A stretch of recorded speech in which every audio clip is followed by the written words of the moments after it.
السلام علیکم ورحمۃ اللہ وبرکاتہ۔ اعوذ باللہ من الشیطان الرجیم، بسم اللہ الرحمن الرحیم۔ دعا و سنت، اللہ تعالیٰ سے مانگنے کو دعا اور نبی صلی اللہ علیہ وسلم کے طریقے کو سنت کہتے ہیں۔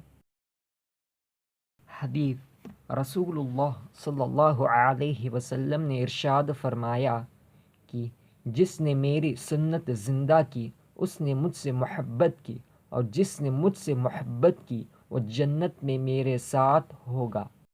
اللہ تعالیٰ کے یہاں وہی عمل مقبول ہوتا ہے جو حضور صلی اللہ علیہ وسلم کے طریقوں کے مطابق ہو، لہذا حضور صلی اللہ علیہ وسلم کے طریقوں کو جاننا اور آپ صلی اللہ علیہ وسلم کے بتلائی ہوئی دعاؤں، سنتوں اور آداب کو سیکھنا اور ان پر عمل کرنا امت کے ہر فرد کے لیے ضروری ہے۔